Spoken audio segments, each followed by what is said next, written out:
ملتان کے مضافات میں واقع ایک بڑی حویلی میں شائستہ اپنی زندگی کے دن گزار رہی تھی۔ اس کی شادی کو 9 سال ہو چکے تھے۔ اس کا شوہر رحمان علاقے کا ایک بڑا زمیندار اور بزنس مین تھا۔ رحمان دل کا برا نہیں تھا، لیکن اس کی دنیا صرف زمینوں کے جھگڑے، سیاست اور پیسہ کمانے تک محدود تھی۔ شائستہ کے 2 بچے تھے، 8 سال کا دانیال اور 5 سال کی نوری۔ شائستہ کے پاس نوکر چاکر، مہنگی گاڑیاں اور سونا سب کچھ تھا، لیکن اگر کچھ نہیں تھا تو وہ تھا رحمان کا وقت۔ رحمان جب بھی کمرے میں آتا یا تو فون پر مصروف ہوتا یا آتے ہی سو جاتا۔ شائستہ کی عمر ابھی 30 سال تھی۔ اس کا جسم اور دل دونوں کسی کی توجہ، کسی کی تعریف اور محبت کے چند بول سننے کے لیے تڑپتے تھے۔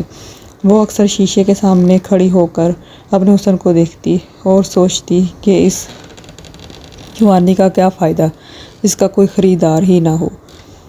اور ٹک ٹاک اس تنہائی کو بھرنے کے لیے شائستہ نے سہارا لیا۔ شروع میں وہ صرف کھانا، انسٹاگرام اور پکانے کی اور کپڑوں کی ویڈیوز لگاتی تھی، لیکن پھر اس نے ہلکے میک اپ اور گھومتے ہوئے پلو کے ساتھ اپنی ویڈیوز پوسٹ کرنا شروع کر دی۔ کمنٹس میں جب اجنبی مردوں نے اس کی خوبصورتی کی تعریفیں کی تو شائستہ کو اپنے اندر ایک نئی زندگی محسوس ہونے لگی۔ ایک دن شائستہ کے ان باکس میں کراچی کے رہنے والے اسد کا میسج آیا۔ اسد نے خود کو ایک بڑا فیشن ڈیزائنر اور بزنس مین ظاہر کیا۔ اس کی باتیں اتنی سحر انگیز تھیں کہ شائستہ کا دل پہلی بار رحمان کے بجائے کسی اور کے لیے دھڑکنے لگا۔ اسد نے شائستہ سے کہا، تم ملتان کی مٹی اور پرانے خیالات کے زمیندار کے ساتھ رہنے کے لیے نہیں بنی، تم تو کراچی کے فیشن ریپ کی ملکہ ہو۔ تمہاری آنکھوں میں جو آگ ہے وہ کسی کو بھی پاگل کر سکتی ہے۔ پہلے میسیجز، پھر فون کالز اور پھر بات ویڈیو کال تک پہنچ گئی۔ رحمان جب رات کو تھکا ہارا سو جاتا تو شائستہ بستر کے دوسرے کونے میں منہ چھپا کر اسد سے گھنٹوں باتیں کرتی۔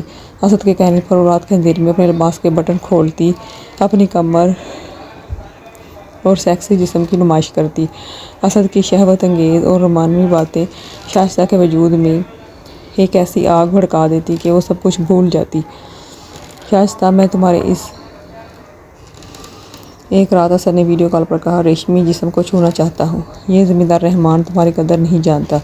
تم سب کچھ چھوڑ کر میرے پاس کراچی آ جاؤ۔ میرا ڈیفینس میں اپنا بنگلہ ہے، ہم وہاں ایک نئی دنیا بسائیں گے۔ میں تمہیں وہ سچی محبت اور جسمانی سکون دوں گا جس کی تم حقدار ہو۔ مزاجی عشق کے نشے میں اس حد تک اندھی ہو چکی تھی کہ اسے اپنی عزت، اپنے خاندان کی ناک اور اپنے بچوں کا مستقبل دھندلا دکھائی دینے لگا۔ اب حویلی شائستہ کو ایک جیل نظر آنے لگی تھی۔ بچے جب اس کے پاس آتے تو وہ انہیں جھڑک دیتی۔ رحمان نے 1-2 بار اسے کہا، شائستہ تم ہر وقت فون میں کیوں لگی رہتی ہو؟ اس سے پوچھا تو شائستہ نے الٹا رحمان پر چیخنا شروع کر دیا، ابھی دھیان نہیں ہے تمہارا؟ تم نے مجھے دیا ہی کیا ہے؟ صرف یہ 4 دیواریں، اور کیا دیا ہے نوکر؟ مجھے ایک انسان چاہیے تھا جو تمہارے اندر کا زمیندار مر چکا ہے۔ تم جب آؤ گی تو خالی ہاتھ مت آنا۔ اسد نے شائستہ کو پٹی پڑھائی، رحمان کے پاس جو کیش اور سونا ہے وہ تمہارا حق ہے، کیونکہ تم کو اس نے گھر کے 9 سال دیے ہیں۔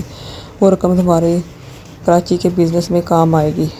ایک طوفانی رات جب رحمان ایک دور کے گاؤں کے دورے پر گیا ہوا تھا اور بچے گہری نیند سو رہے تھے، شائستہ نے حویلی کا لاکر کھولا۔ اس نے رحمان کا رکھا ہوا لاکھوں کا کیش اور اپنی شادی کا تمام سونا ایک بیگ میں بھرا۔ اس نے ایک لمحے کے لیے سوتے ہوئے دانیال اور نوری کو دیکھا۔ ممتا نے اندر سے ایک آخری چیخ ماری، لیکن اسد کے ساتھ گزارنے والی رومانوی راتوں کا تصور اور اس کے جسم کی طلب جیت گئی۔ وہ رات کے 3:30 بجے پچھلے دروازے سے نکل کر ملتان اسٹیشن کی طرف بھاگ گئی، جہاں سے اس نے کراچی کی ٹرین پکڑی۔ شائستہ جب کراچی کینٹ اسٹیشن پہنچی تو اس کا دل زور زور سے دھڑک رہا تھا اور آنکھوں میں کراچی کے ڈیفینس کے بنگلے کے خواب تھے۔ اسٹیشن پر اسد اسے لینے آیا۔ وہ گاڑی میں بیٹھی، لیکن جیسی گاڑی شاہراہ فیصل سے ہٹ کر سہراب گوٹ کے ایک پسماندہ اور تنگ علاقے کی طرف مڑنے لگی، شائستہ کو گھبراہٹ ہونے لگی۔ شائستہ، اسد ہم ڈیفینس کیوں نہیں جا رہے؟ یہ کون سا علاقہ ہے؟ اس نے ڈرتے ہوئے پوچھا۔ اسد نے مڑ کر دیکھا، اس کی آنکھوں میں وہ پرانا پیار نہیں بلکہ خاموش بیٹھو جیسا ایک خوفناک درندگی تھی۔ اس نے ہنس کر کہا ہے جیسا کہا ہے ویسا کرو۔ گاڑی ایک ویران بدبودار 3 منزلہ عمارت کے سامنے رکی۔ اسد شائستہ کو زبردستی اندر لے گیا۔ وہاں 2 اور خوفناک شکل کے مرد بیٹھے سگریٹ پی رہے تھے۔ شائستہ نے روتے ہوئے اسد کا ہاتھ پکڑا۔ اسد، یہ سب کیا ہے؟ میں سب کچھ چھوڑ کر تمہارے پاس آئی ہوں، دیکھو میں سونا اور پیسے بھی لائی ہوں۔ اسد نے شائستہ کے منہ پر ایک زوردار تھپڑ مارا جس سے اس کے ہونٹ سے خون نکل آیا۔ اس نے شائستہ کا بیگ چھینا اور کہا لگایا، تم جیسی پیاسی اور بیوقوف عورتیں سچی محبت کے لائق نہیں ہوتی۔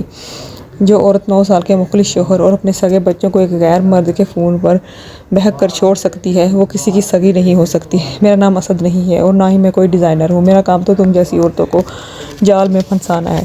شائستہ کے پیروں تلوں سے زمین نکل گئی۔ وہ اسد دراصل کراچی کے ایک بڑے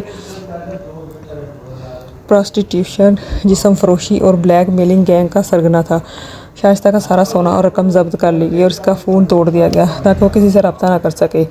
اسے ایک چھوٹے سے حبس زدہ کمرے میں بند کر دیا گیا جہاں نہ دھوپ تھی نہ ہوا، صرف ایک گندا بستر تھا۔ اگلے ہی دن سے شائستہ کے کمرے کے باہر مختلف مردوں کی لائن لگنا شروع ہو گئی۔ وہ چیختی چلاتی، قرآن کی قسمیں دیتی، معافیاں مانگتی، لیکن اسد اور اس کے گنڈے اسے بیلٹ سے مارتے اور نشے کے انجیکشن لگا کر گاہکوں کے سامنے پھینک دیتے۔ اس کا وہ خوبصورت جسم جس کی تعریف پر وہ اتراتی تھی اب روزانہ کئی وحشی مردوں کے پیروں تلے روندا جانے لگا۔ ادھر ملتان میں رحمان نے غیرت کے نام پر شائستہ کا نام حویلی سے مٹا دیا۔ اس نے پولیس میں رپورٹ تک درج نہیں کرائی تاکہ خاندان کی بدنامی نہ ہو۔ اس نے شائستہ کی تمام تصویریں جلا دیں۔